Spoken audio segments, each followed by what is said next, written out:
Cell ये जीवन का आधार है। सेल के बिना कोई भी प्राणी, कोई भी जीवधारी जीवित नहीं रह सकता।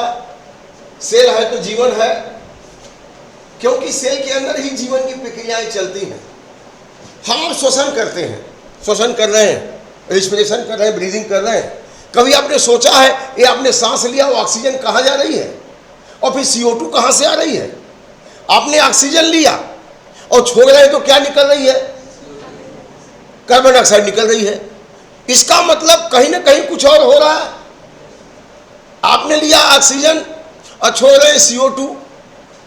जैसे हमारी एयर लंग्स में जाती है, वहाँ से ऑक्सीजन ब्लड कैपिलरी में आ जाती है, ब्लड से होकर के हार्ट में आएगा, फिर पंप करके हार्ट से एयरट्रांस होकर पूरे बॉडी में जाएगा और वहाँ से सेल में आ जाएगा। हर एक सेल में जितने सेल हैं, ब्रेन का सेल, हाथ का सेल, पैर का सेल, मुंह का सेल, आँख का सेल, सबके सेल में जाएगा वो ऑक्सीजन।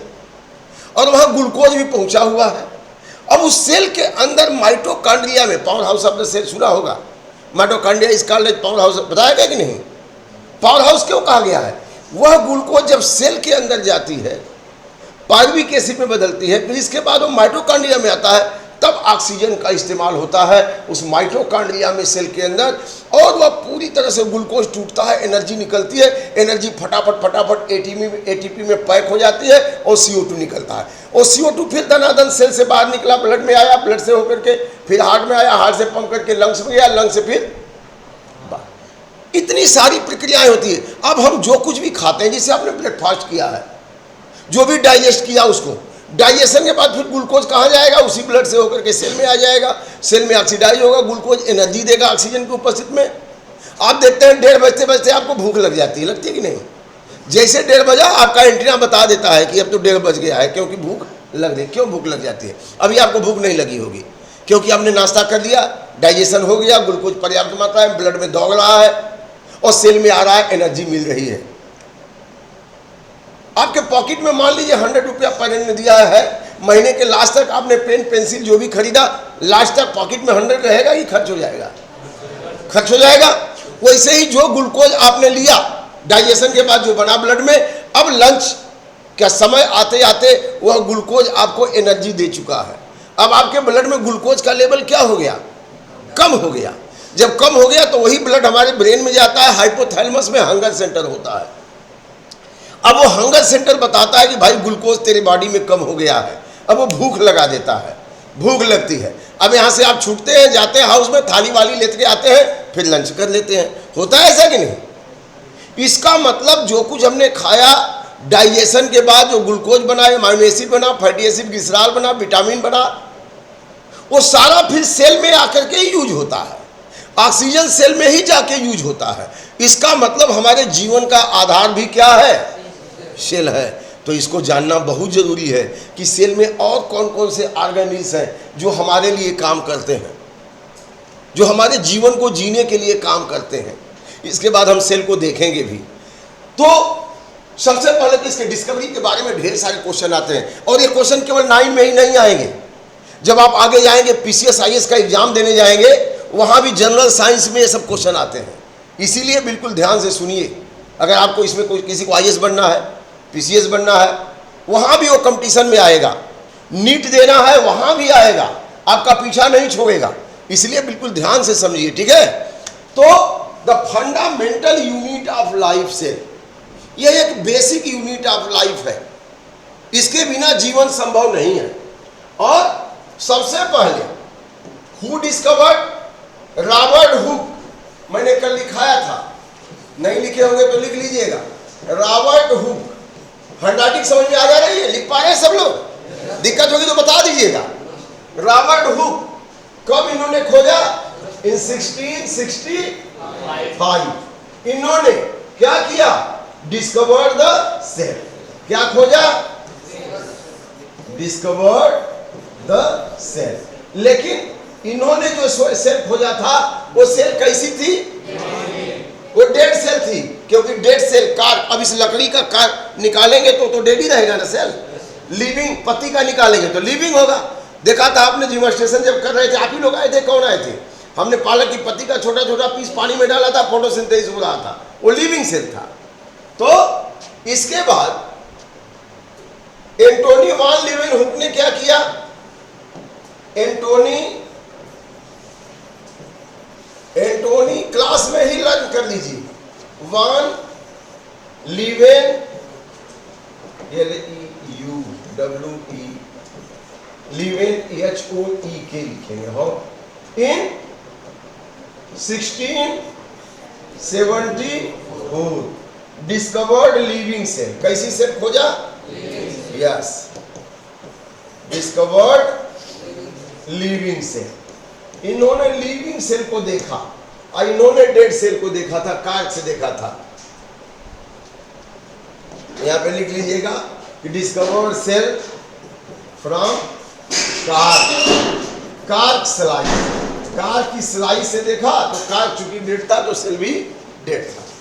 लेकिन इन्होंने पांड वाटर में, पांड तालाब के पानी से एक ड्रॉप लेके स्लाइड पे माइक्रोस्कोप में देखा, उसमें तमाम अमीबा पैरामीशियम बैक्टीरिया घूम गए थे, तो इन्होंने कहा ये लिविंग सेल है। इसके बाद यहां पे रॉबर्ट ब्राउन, किसने? रॉबर्ट ब्राउन, ये बार बार पूछता है, आपको एग्जाम में भी पूछेगा। रॉबर्ट ब्राउन, इन्होंने क्या खोजा? रॉबर्ट ब्राउन इन 1831, याद रखिए, डिस्कवर्ड न्यूक्लियस, बिल्कुल याद रहना चाहिए, डिस्कवर्ड न्यूक्लियस। न्यूक्लियस को कंट्रोलर ऑफ द सेल बोलते हैं बेटा। यह सेल के पूरे काम को कंट्रोल करता है। जैसे किसी फैक्ट्री में एक उसका डायरेक्टर होता है, मैनेजिंग डायरेक्टर होता है, वो कंपनी के सारे काम को कंट्रोल करता है। जैसे हमारे विद्यालय में प्रिंसिपल सर होते हैं, क्लास कैसे चलना है, कौन कहाँ पढ़ाएगा, कौन क्या काम करेगा, क्या गतिविधि होगी, कंट्रोल करते हैं। वैसे ही कंपनी का डायरेक्टर या पूरे जिले का डीएम होता है, पूरे जिले के क्रियाकलाप कर्मचारियों के वर्क को कंट्रोल करता है। वैसे ही हमारे सेल के अंदर में न्यूक्लियस उसके क्रियाकलाप को क्या करता है? कंट्रोल करता है। अब रॉबर्ट ब्राउन के बाद 18 सेल थ्योरी दी गई। M J Schleiden and Theodor Schwann ने सेल थ्योरी दिया। सेल थ्योरी किसने दिया? सेल थ्योरी दिया एमजे स्लाइडेन, नाम लिख लीजिएगा, Schleiden and Theodor Schwann. SCHWAN। अगर आपको इतना नाम ना आए तो खाली स्लाइडेन और स्वान लिख दीजिएगा, SCHWAN। कब दिया इन्होंने सेल थ्योरी दिया था इन 1838-39 इन्होंने सेल थ्योरी दिया। सेल थ्योरी किसने दिया? एमजे स्लाइडेन और थियोडोर स्वान ने। समझ में आ गया? Cell theory MJ SCHLEIDEN, clear हुआ? Theodor THEODOR SCHWAN। समझ में आ गया? इन्होंने क्या दिया? सेल थ्योरी दिया। पुरकिंजे ने क्या खोजा? पुरकिंजे ने 1839 में इन्होंने कहा, किसका टर्म दिया? प्रोटोप्लाज्म का नाम दिया, प्रोटोप्लाज्म की खोज की। कहा कि fluid is present in the cell, fluid present in the cell, fluid present in the cell called as क्या? प्रोटोप्लाज्म। क्यों कहा प्रोटोप्लाज्म? प्रोटोप्लाज्म को क्या कहते हैं? जीव द्रव्य। प्रोटोप्लाज्म को क्या कहते हैं? जीव द्रव्य का मतलब यह जीवन का द्रव्य है।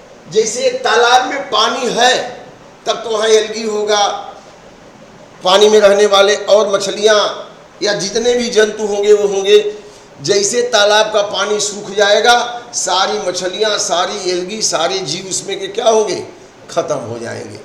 वैसे ही इन्होंने बोला कि किसी भी सेल के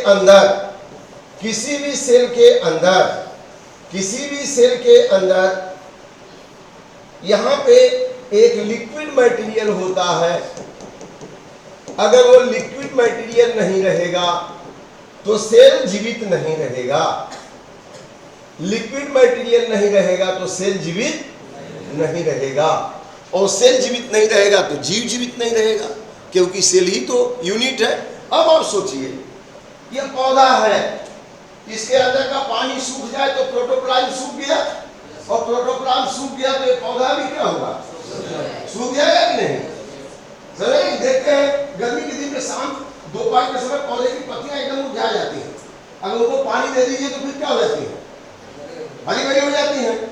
इसका मतलब कि जीव द्रव्य में प्रोटोप्लाज्म में 80 से 90% पानी है, बाकी प्रोटीन है, विटामिन है, मिनरल है, और यह जब तक नहीं रहेगा तब तक सेल जीवित नहीं रहेगा, क्योंकि किसी भी मटेरियल को पास होने के लिए एक मीडियम चाहिए। मैं यहाँ बोल रहा हूँ, मेरी आवाज़ आपके कान तक जा रही है क्योंकि हवा है। अगर कमरे से हवा निकाल दी जाए, मैं दिन भर चिल्लाते रहूँगा, आप सुन नहीं पाएंगे। मीडियम चाहिए कि नहीं चाहिए। तो यहाँ मान लीजिए ऑक्सीजन है, लेकिन इसके चारों तरफ एक्स्ट्रा सेलुलर मटेरियल है और इसके अंदर प्रोटोप्लाज्म है, तो उसी मटेरियल के सहारे अंदर चला जाएगा और CO2 बाहर निकल आएगी। अगर मीडियम नहीं रहेगा तो एक्सचेंज नहीं होगा। तो जीव द्रव्य है, इसको उन्होंने कहा जीव द्रव्य जो है सेल के अंदर होता है लिक्विड मटेरियल, उसको क्या कहा गया, जीव द्रव्य कहा गया। समझ में आ गया कि नहीं। आगे हम बात करते हैं रुडोल्फ विर्को। इन्होंने 1855 में बोला था ओमनी सेल्यूला ई सेल्यूला। यह स्टेटमेंट बार बार पूछा जाएगा। ओमनी सेल्यूला ई सेल्यूला। ओमनी सेल्यूला ई सेल्यूला का मतलब क्या है। ओमनी सेल्यूला ई सेल्यूला का मतलब क्या है। Every cell produced from pre existing cell. Every cell produced from pre existing cell.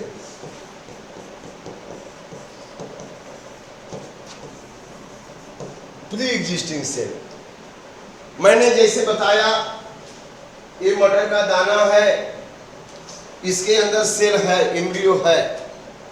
मटर के दाने के अंदर एम्ब्रियो है, यह मटर का दाना। लेकिन जैसे पानी में डालेंगे, अब यहाँ से क्या निकलेगा, प्लीम्यूल निकलेगा। यहाँ से क्या निकलेगा, रेडिकल। पहले यह मटर का सिंपली दाना है, मटर का दाना है, पानी में डाला तो ये क्या बन गया, प्लीम्यूल। ये क्या बन गया, प्लीम्यूल। और यह क्या बन गया, रेडिकल बन गया। अब जैसे ही ये ग्रो करेगा, इसका मतलब इसमें सेल से ही तो बन रहा है ना। किससे बन रहा है, सेल से बन रहा है। चना तो भिगोते होंगे, चने को खोले या मटर को ही खोले भिगो के, तो एक एम्ब्रियो उसमें दिखाई देगा। एम्ब्रियो दिखाई देता है, जाइगोट से बनता है एम्ब्रियो। वह जो है प्लूम्यूल और रेडिकल को जन्म देता है। और यह पौधा अब जब बड़ा होगा और ग्रो करेगा, और यह पूरा मटर का पौधा बन के क्या हो गया, तैयार हो गया। अब इसमें पत्तियां बन गई, इसमें पत्तियां बन गई, और यहाँ पे इसकी जड़ बन गई। तो इस छोटे से सीड का विस्तार इतना बड़ा हो गया। इसके बाद इतना ही नहीं, इसमें फ्लावर भी बन गया। इसमें क्या बन गया, फ्लावर भी बन गया। और फ्लावर बनने के साथ साथ अब फ्लावर में क्या बनेगा, सीड्स बनेंगे, फिर जो है फ्रूट्स बनेंगे, इसका मतलब एक मटर का दाना आपने लगाया, प्लूम्यूल रेडिकल बना और पूरा प्लांट बन गया। इसमें सेल कम है। अगर इस मटर के दानों को खोलें तो मटर के दाने को खोलेंगे तो ऐसे कार्टिलेडन मिलेगा, पीले रंग का कार्टिलेडन मिलेगा जिसको खाते हैं, दाल जिसको कहते हैं, मिलेगा कि नहीं मिलेगा? दाल, उसी दाल को खाते हैं हम। इसमें भोजन जमा है। इसके मटर के दाल में क्या जमा है? भोजन। किसके लिए जमा है? हमारे खाने के लिए थोड़ी जमा है। ये इसी को जर्मिनेट करने के लिए, भोजन देने के लिए जमा है। और इसके अंदर में जो यहाँ पे होता है, यह जो है, यह प्लूम्यूल है। क्या है? यह पूरा इसका एम्ब्रियो है। यह एम्ब्रियो में यह हिस्सा जो है, यह हिस्सा जो है इसका एम्ब्रियो है। यह हिस्सा इसका एम्ब्रियो है। और जैसे ही यह पानी एब्जॉर्ब करता है सीड, यह अच्छा है। आप आज दोपहर में दाल मिलेगी ना, दाल को थाली पे थोड़ा फैला दीजिए लेके स्पून से, देखेंगे कि उसमें तिकोना तिकोना एक स्ट्रक्चर दिखाई देगा। वही एम्ब्रियो होता है। देखा है दाल में? नहीं देखे हैं? इसी तरह का स्ट्रक्चर दिखाई देगा, पीले पीले रंग का। वही उसका कार्टिलेडन तो गल जाता है, पकाते हैं कुकर में तो गल जाता है, लेकिन ये गल नहीं पाता, वही थाली में पका रहता है। देखेंगे तिकोना तिकोना छोटा छोटा मिलेगा, पहचानिएगा उसको। और नहीं तो चना भीगते हुए, चना को खोल लीजिए, भीग गया है तो खोलिए, देखिए तिकोना निकलता है कुछ, वही उसका एम्ब्रियो है। उसी के सेल के डिवीजन से, उसी के सेल के, अब यहाँ पे ये एम्ब्रियो है। ये क्या है? ये एम्ब्रियो है। यह जो है इसका एम्ब्रियो है, भ्रूण। एम्ब्रियो में ही यह वाला हिस्सा इसका प्लूम्यूल है। क्या है? प्लूम्यूल। और यह वाला हिस्सा इसका क्या है? रेडिकल। यह वाला हिस्सा क्या है? रेडिकल। तो रेडिकल से रूट, एक को फिक्स कर लो। रेडिकल से क्या बना? रेडिकल से क्या बना? रूट। Radical root. तो ये तो बचा प्लूम्यूल। तो प्लूम्यूल से क्या बनेगा? प्लूम्यूल से क्या बनेगा? सूट। सूट में कौन कौन हो जाएगा? सूट में हो जाएगा लीव्स। सूट में कौन हो जाएगा? लीव्स, लीफ, स्टेम, ब्रांचेज और फ्लावर। ये सबको मिला के हम क्या कहेंगे? सूट। तो रेडिकल से क्या बना? रूट। प्लूम्यूल से क्या बना? सूट। पूरा पौधा बन गया। आपने केवल एक सीड लगाया, ऐसा क्या जादू हो गया कि उसे एक पौधा बन गया? यही ओमनी सेल्यूला ई सेल्यूला। इस पौधे की जितने सेल बनी, वो किसके सेल से बनी? एम्ब्रियो के सेल से बनी। एम्ब्रियो कहां से आया? एम्ब्रियो आया जाइगोट से। एम्ब्रियो कहां से आया? एम्ब्रियो आया जाइगोट से। अब जाइगोट कहां से आया? जाइगोट कहां से आया? क्लास 8 में आपने रिप्रोडक्शन वाला टॉपिक पढ़ा होगा, पढ़ा है कि नहीं पढ़ा है? तो मेल गैमीट मिला, जाइगोट कहां से आया? यह एक सेल मिला और यह मेल गैमीट मिला, दोनों आपस में मिल गए तो क्या बन गया?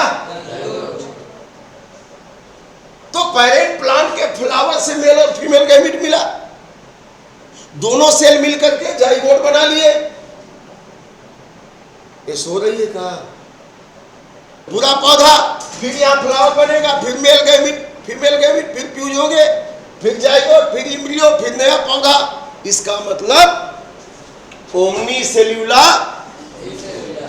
जितनी भी नई सेल बन रही है, every cell produce from pre existing cell. किसने कहा? किसने कहा?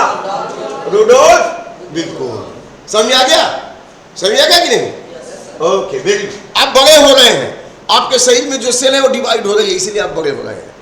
कहीं चोट लग जाती है, घाव लग जाता है, बाद में वहां पर रिपेयर हो जाता है। क्यों? नीचे वाली सेल डिवाइड करके उसको रिपेयर कर लेती है। तो सेल में डिवीजन की क्षमता होती है। ये कैसे बना रहा है? तो लिख लीजिए एक सेंटेंस, द सेल है cell has nature of division. Cell में किसकी क्षमता होती है? Nature of division. So get divide हो जाती है, get divides and produce daughter sales.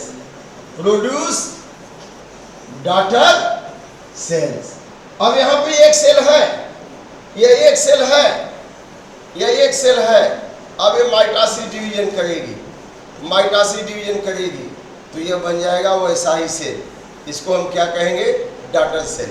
यह पेरेंट सेल है और डिवाइड करेगी तो क्या हो जाएगा? Daughter cell. और फिर ये डॉटर सेल फिर डिवाइड करेगी तो अब ये पेरेंट सेल हो जाएगी, जो बनेगा वो डॉटर सेल। कीप डिवाइडिंग और ग्रोथ होते रहता है। समझ रहे कि नहीं? अभी देखते हैं इन पौधों में पतझड़ आया था, पत्तियां झड़ गई थी, फिर नई पत्तियां कैसे बन रही हैं? उसके नोड के पास जो सेल है वो डिवाइड किया और डिवाइड करके नया सेल बनाया, नई पत्तियां बन गई। तो सेल में डिवीजन की क्या होती है? क्षमता होती है। Cell has nature of division, so it get divided to daughter cell. Thus क्या होगा? Thus growth in living organism occurs. Growth in living organism occurs. अगर यह न हो तो ग्रोथ न हो। Growth in living organism occurs. समझ में आ गया? तो इस तरह से इसमें कीप डिवाइडिंग, बार बार डिवीजन की क्षमता होती है। सेल डिवाइड कर रही है, समझ में आ रहा है सबको? सेल डिवाइड करती है, नई सेल बनती है और हमारा बॉडी का ग्रोथ होता है, प्लांट का ग्रोथ होता है। तो एक इसने कहा था कि यूनिसेल्युलर यूनिसेल्युलर, रुडोल्फ विर्कोव ने कहा था। इसके बाद हैंस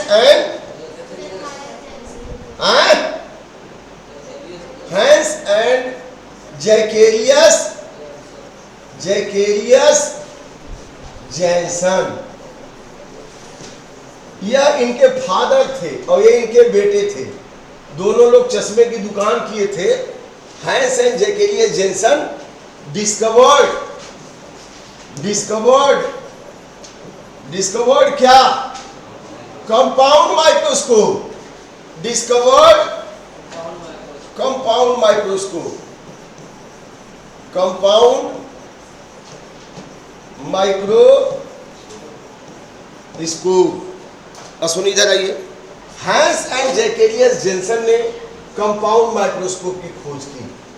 इसके बाद नाल एंड रुस्का, नाल एंड रुस्का, इन्होंने डिस्कवर्ड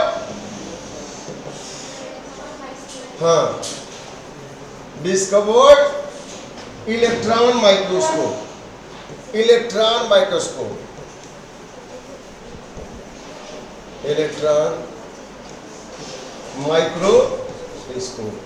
एक्चुअली इन्होंने, नाल एंड रुस्का ने इलेक्ट्रॉन माइक्रोस्कोप को 1930 में ही खोज लिया था, लेकिन उतने बड़े पैमाने पर प्रचारित नहीं हुआ था।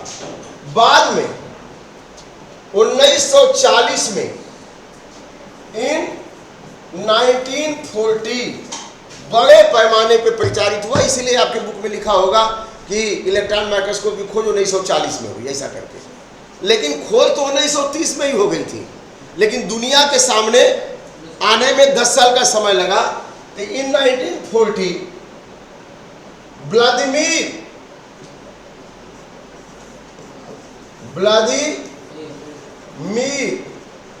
डिमॉन्स्ट्रेटेड, इन्होंने demonstrated electron microscope.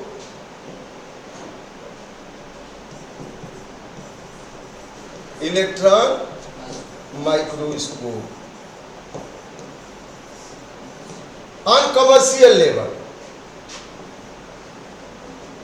Bye transmission of electron. By transmission of electron microscope commercial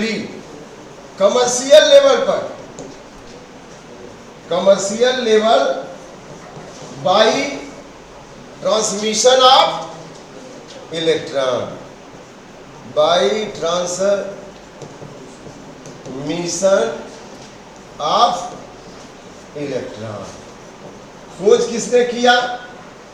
नालन रुस्का ने। खोज हो गई 1930 में ही, लेकिन 1940 में दुनिया ने जाना कि इलेक्ट्रॉन माइक्रोस्कोप है। सुनेंगे, लिखेंगे, वही आपका नोट्स हो जाएगा, वही एग्जाम में आएगा और वही आपको आजीवन काम आएगा, है ना। Discovery of electron microscope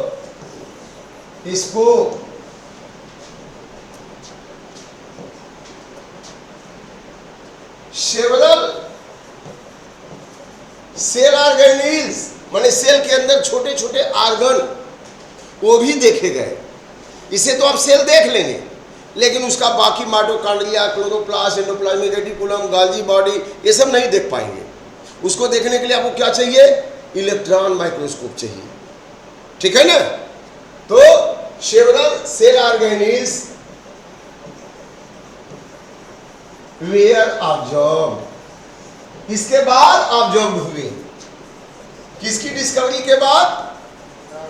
electron microscope. तो पहले हम ये दिखा दे कंपाउंड माइक्रोस्कोप इसको क्यों कहते हैं। कंपाउंड माइक्रोस्कोप में ये जो मैं पकड़ा हूं, ये इसका आर्म है। क्या है? आर्म। यह आर्म है इसका, देख रहे हैं, ये इसका आर्म है, ये इसका आर्म है। और आर्म को मैं पकड़ा हूं, ये इसकी पूरी बॉडी है। लेकिन मैं यहां से शुरू करता हूं। यह घोड़े के टाप जैसे है कि नहीं? घोड़े के टाप जैसे हार्ड शू शेप्ड बेस है। घोड़े के टाप जैसे हार्ड शू शेप्ड बेस है, और बेस के ऊपर ये इंक्लिनेशन पॉइंट है, यहाँ से लगा हुआ है, इसे आप घुमा सकते हैं। और यहाँ पे एक रिफ्लेक्टिंग मिरर है। तो जब हम खिड़की के पास लगाते हैं, जो लाइट आ रही है, यह लाइट यहाँ पड़ती है, रिफ्लेक्ट करके यहाँ देता है, तब हम देख पाते हैं। तो यह लाइट माइक्रोस्कोप है। माने चाहे बल्ब के लाइट से, चाहे सन के लाइट से, यह रिफ्लेक्टिव मिरर पे, जैसे आप कभी कभी खाना खाने आते हैं, थाली लेके बच्चे उधर से ऐसे घुमाते हैं तो सन की लाइट रिफ्लेक्ट होती है, देखा है? तो वैसे ही इस पर लाइट पड़ती है, रिफ्लेक्ट करके यहाँ देती है, तब हम देख पाते हैं।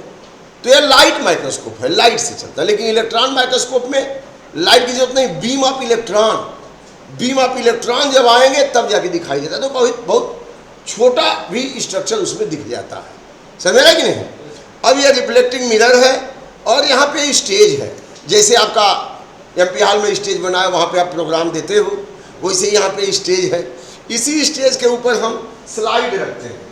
जो स्लाइड, जैसे आपने तालाब का पानी लिया, एक ड्रॉप इस पे जो है कवर स्लिप लगा करके अब यहाँ देखेंगे, तो स्लाइड पे रखेंगे।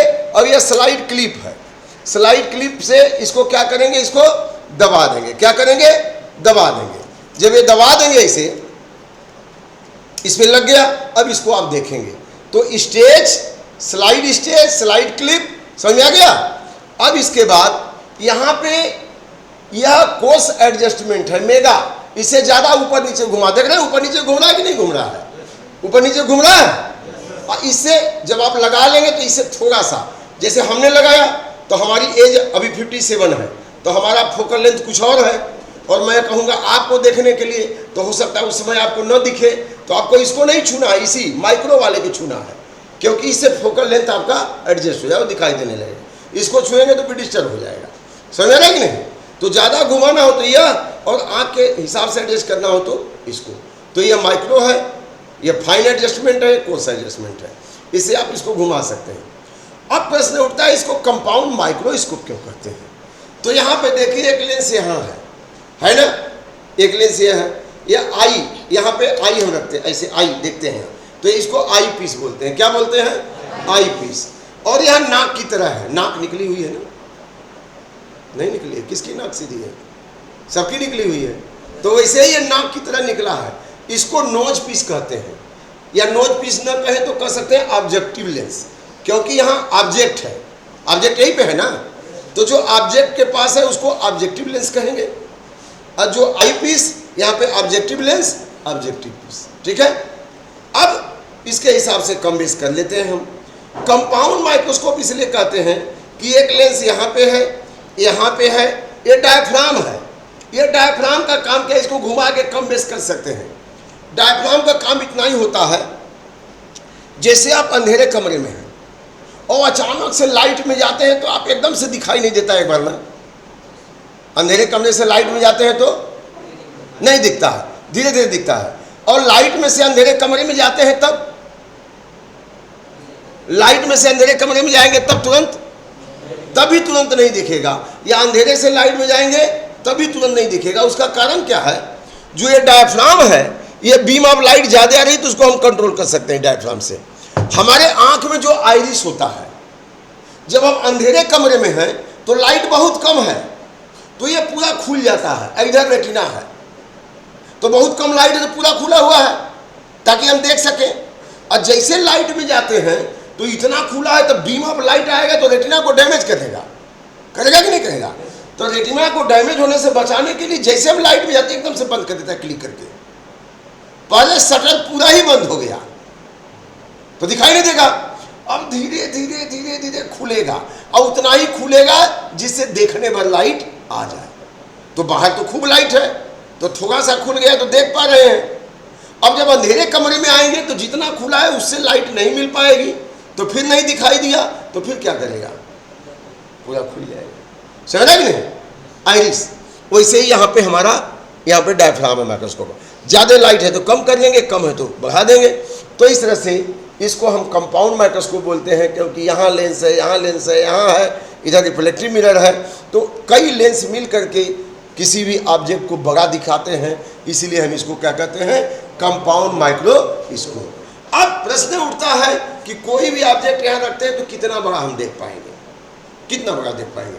यहाँ पे लिखा है 10x, यहाँ पे क्या लिखा है 10x लिखा है, यहाँ पे 10x लिखा है, और यहाँ पे एक पे 10x लिखा है, एक पे 45x लिखा है। मैं बाद में दूंगा इसको माइक्रोस्कोप को आपको। तो एक पे 10x, एक पे 45। तो अगर 10x और यहाँ 10x लगाए तो 10 × 10 100 गुना बड़ा देख सकते हैं। और आपने 45 वाला लगा दिया, अगर आपने 45 वाला लगा दिया तब 10 × 45 तो कितना गुना बड़ा देख पाएंगे 450। तो इन लेंस के ऊपर निर्भर करता है कि यहाँ पे कोई भी ऑब्जेक्ट को आप कितना गुना बड़ा देख पाएंगे। तो कंपाउंड माइक्रोस्कोप क्लियर हो गया। ठीक है, हमारे पास एक प्रोजेक्टर माइक्रोस्कोप है, उसको बाद में दिखाऊंगा। अब इसके बाद इसको देखा गया, इसके बाद लिख लीजिए सेल थ्योरी, हेडिंग दीजिए cell theory. Cell theory, cell theory, who has propose cell theory? Cell theory was proposed by, cell theory was proposed by, किसने दिया था? proposed by means given by. Cell theory was proposed by EMJ Slydane. किसने दिया था? EMJ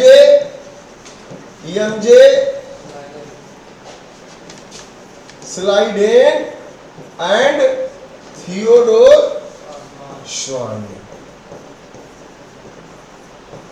Theodore Schwann, क्या है?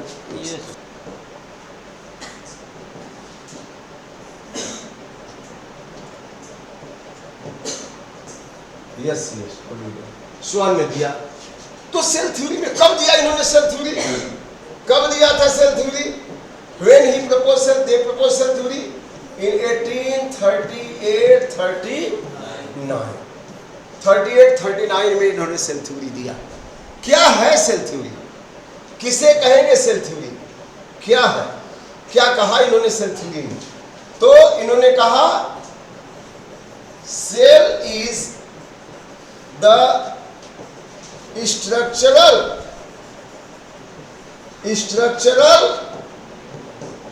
Unit of life. जिस तरह से एक बिल्डिंग बहुत सारी ईंट से बनी होती है, उसी तरह से प्लांट और एनिमल का बॉडी सेल से बना होता है। छोटा होगा तो कम सेल होंगे, ज़्यादा बड़ा होगा तो ज़्यादा सेल होंगे। तो cell is the structural unit of life. ये जो बिल्डिंग को स्ट्रक्चर मिला है, किससे मिला है? ईंट से मिला है। वैसे हमारे बॉडी को जो स्ट्रक्चर मिला, किससे मिला? सेल से मिला। कैसे अरेंज है? अब ये बिल्डिंग का ईंट गोलाकार अरेंज होगा तो बिल्डिंग सिलिंड्रिकल हो जाएगी, चौकोर अरेंज होगा तो चौकोर हो जाएगी। तो सेल, अब cell is the functional unit of life. दूसरी लाइन इन्होंने क्या कही? सेल इज द फंक्शनल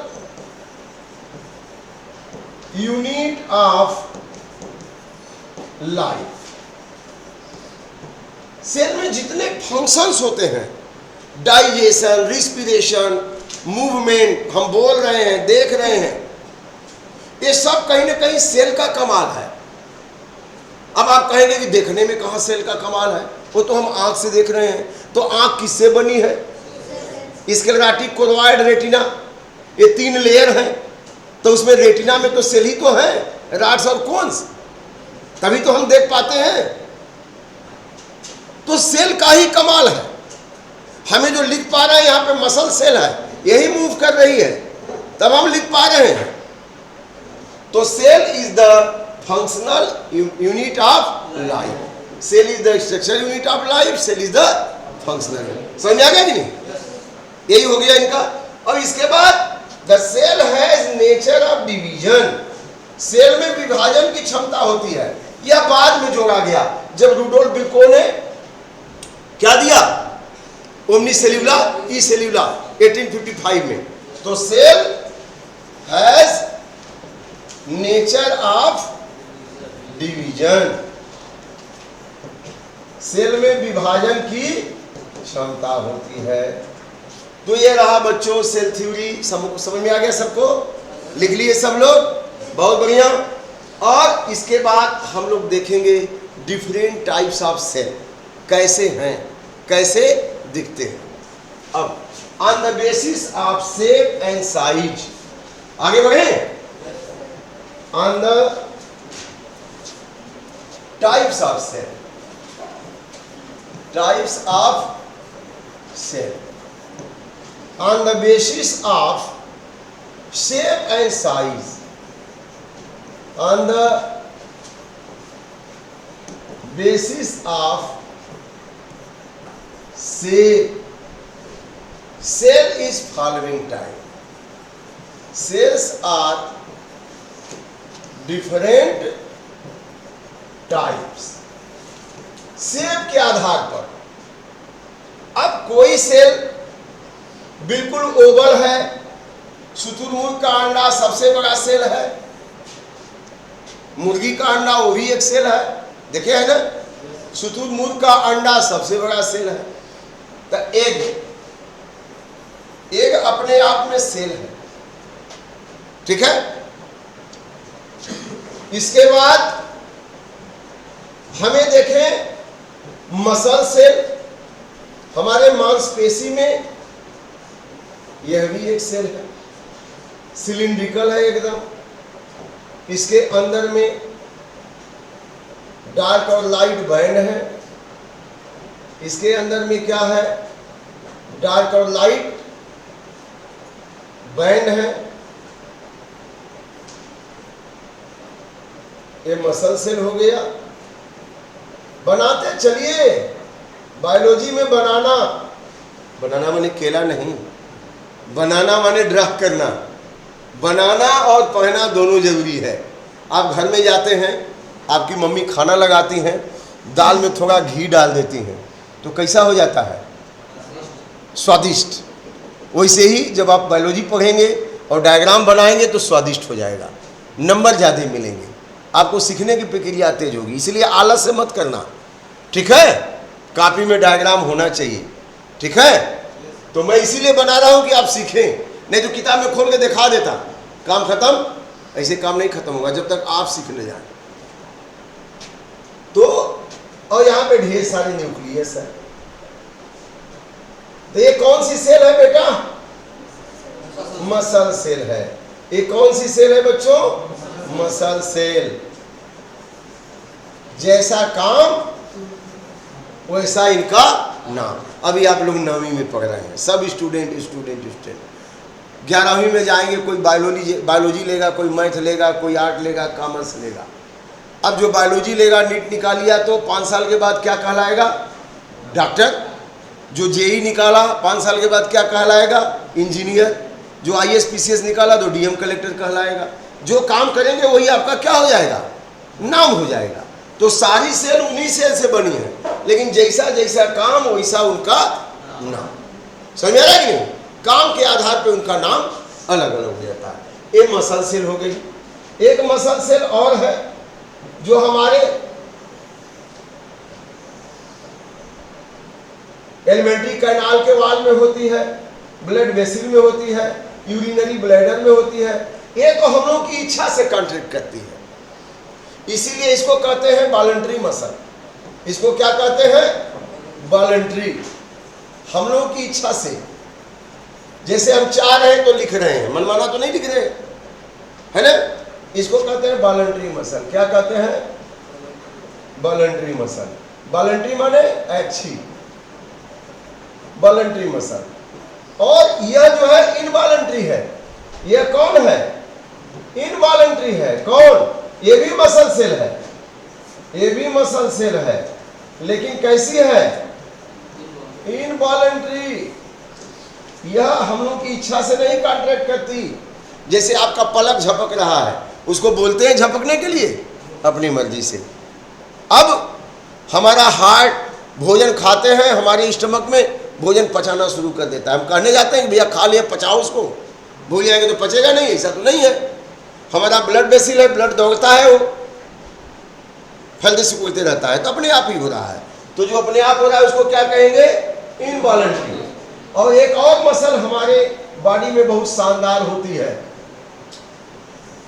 सबसे ईमानदार मसल है, कोई लापरवाही नहीं। अगर ये लापरवाही कर दे तो हम लोग जी नहीं पाएंगे। इस मसल का क्या नाम है? Cardiac muscle. हमारे हार्ट के वाल में होती है बच्चों। कहाँ होती है? हार्ट के वाल में। It contracts rhythmically, regularly, without getting rest. बिना आराम किए, बिना थके रुके यह जो है कॉन्ट्रैक्ट करते हैं। इसको क्या कहते हैं? Cardiac muscle. क्या कहते हैं? Cardiac muscle. Cardiac muscle, heart, cardiac muscle. अब डॉक्टर बनेंगे हार्ट का तो आपको कार्डियोलॉजिस्ट कहा जाएगा। तो यह हार्ट की मसल है। यह बिना, सारा अंग सो जाएगा लेकिन हार्ट की मसल नहीं सोएगी, वो कॉन्ट्रैक्ट करेगी regularly, rhythmically, without getting rest. तो इस तरह से तमाम सारे सेल्स हैं जो हमारे बॉडी में हैं। अमीबा ऐसे ही है, वो भी यूनिसेलुलर है। वो भी क्या है? Unicellular amoeba. ठीक है ना? तो ठीक है, जाइए, घंटी लग गई है, बच्चों का 12वीं का क्लास आ गया। फिर अब तो आपको मिलेगा अगले मंडे क्लास। तब तक के लिए जितना पढ़ाया हूँ, बताया हूँ, उसको लर्न कर जाइए। ठीक है, जाइए। Thank you.